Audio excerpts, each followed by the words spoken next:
Issue number 4. HIS Manager, may monkey business?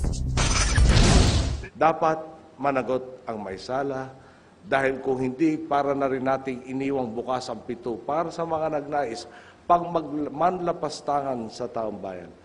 Nabahala si Pangulong Aquino sa bagong modus operandi ni Master Mark alias Panginoon Pungasi.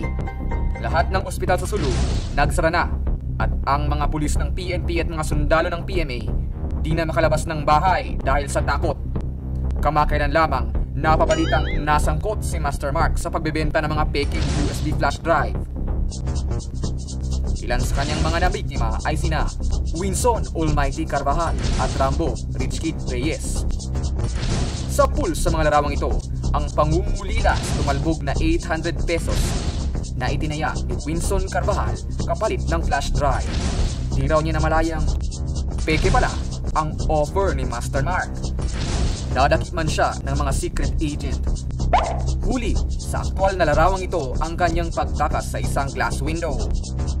Kahapon, isang agent ang lumapit sa amin at naglabas ng mga ebidensyang dapat nating ikabahala. Sa mga larawang ito, nasa loob ng office si Master Mark, tahimik at mapapansing tulog.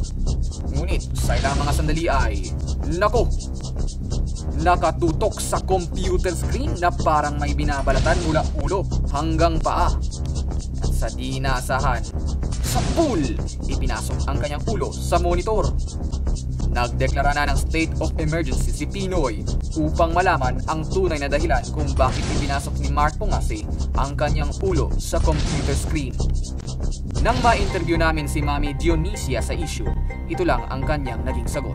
Paabot ko lang, huwag niya maliitin ang anak ko. Kasi congressman eh. Maraming malaking naabutan pero walang respeto eh. Ang pakialaman niyo ka ng malaswak. Yung malaswak. Gusto ko pakialaman ninyo ang malaswak. Ang pakialaman niyo ka ng malaswak. Yung malaswak. Gusto ko pakialaman ninyo ang malaswak.